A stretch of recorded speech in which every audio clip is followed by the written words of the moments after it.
Assalamu alaikum dear students. Welcome to Superior Learning Management System. I am Professor Manzoor Shah from Superior Group of Colleges. Dear students, today we are going to start our chapter number 10, A Mild Attack of Locust. Dear students, जैसा कि आपको मालूम है कि हमने हर chapter के 1, 2, 3 parts किए होते हैं. आज हम इस पार्ट में ट्रांसलेट इनटू उर्दू करेंगे, रिमेनिंग वर्ड्स मीनिंग सिनोनिम्स करेंगे और लास्ट में एज यूजुअल अपनी असाइनमेंट्स को देखेंगे. Now let's start translate into Urdu, जो कि आपके 15 नंबर का इंतहाई मोस्ट इंपॉर्टेंट क्वेश्चन होता है और ये पैरा हमने बहुत ही अहम सेलेक्ट किया है ट्रांसलेशन के लिए. Locusts are going to be like bad weather from now on, always imminent. She felt like a survivor after war. If this devastated and mangled of countryside was not ruin, well, what then was ruin? Locusts are going to be like bad weather. कि जो टिड्डी दिल हैं वो ख़राब मौसम की मानिंद होते हैं. From now on, अब से. Always imminent. Imminent का मतलब होता है expected, जिसकी तवक्को की जा सके और हमेशा ही वो मतवक्को होते हैं. She felt like a survivor after war. Survivor होता है स्टेयर, जिंदा बच जाना. उसने खुद को महसूस किया जैसे वो जंग से जिंदा बच जाने वालों में से शामिल है. If this devastated and mangled of countryside, devastated का मतलब है तबाही, mangled का मतलब होता है बर्बादी, जिसे आप ruined कह सकते हैं, RUINED, destroyed things. अगर ये तबाही और बर्बादी ऑफ countryside देहाती इलाके की was not ruined, तबाही नहीं है, well, अच्छा, what then was ruin, फिर हम बर्बादी या तबाही किसे कहेंगे. जी डियर स्टूडेंट्स, रिमेनिंग जो हमारे वर्ड्स मीनिंग सिनोनिम्स रह गए थे आज हम उसे मुकम्मल करते हैं. शार्प तेज, अक्यूट एब्रप्ट. क्रैक टूटना, ब्रेक. स्नैप्ड ऑफ टूट जाना, ब्रोक, क्रैक. लीन ओवर झुकना, बेंट, इंक्लाइंड. हेल बौछार, शावर, रेन.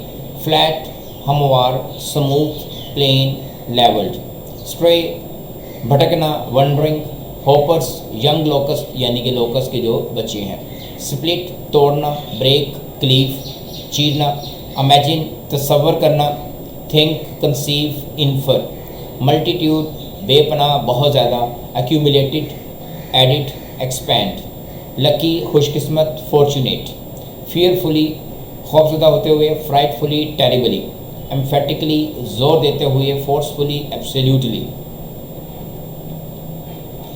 एंगरली गुस्से से. एनोइंगली रिसेंटफुली. पैटर्न अंदाज, अरेंजमेंट, डिज़ाइन. विजिंग बिन बिनाहट, बजिंग साउंड. मासेस बहुत ज़्यादा.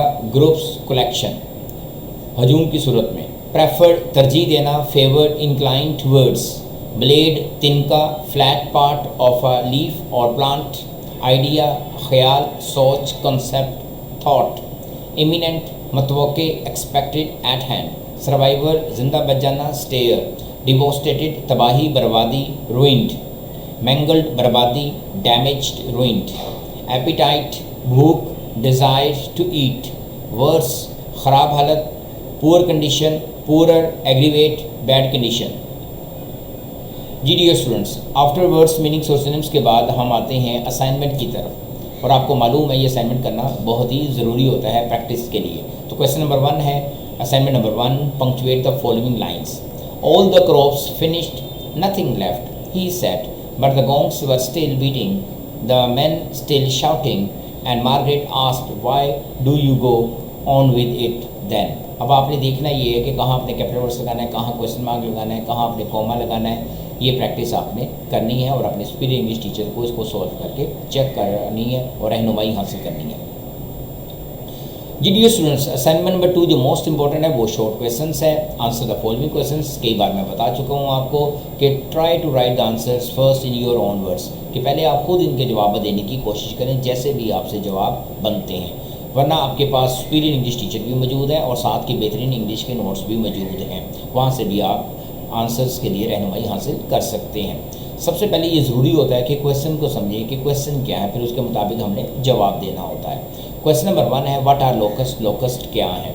Number 2 question why did the farmer throw wet leaves on fires. किसानों ने आग पर गीले पत्ते क्यों फेंके? Question number 3, what was the desire of every farmer, हर किसान की क्या ख्वाहिश थी? Question number 4, did Margaret know what to do to keep the locust away, क्या मार्गरेट जानती थी कि लोकस को दूर रखने के लिए क्या किया जा सकता था? Question number 5, what was the condition of trees, दरख्तों की क्या सूरत हाल थी? Question number 6, how did old Stephen treat the stray locust which he found in his pocket, बूढ़े स्टेफन ने उस लोकस के साथ क्या सलूक किया जो उसे उसकी पॉकेट से, जेब से मिला?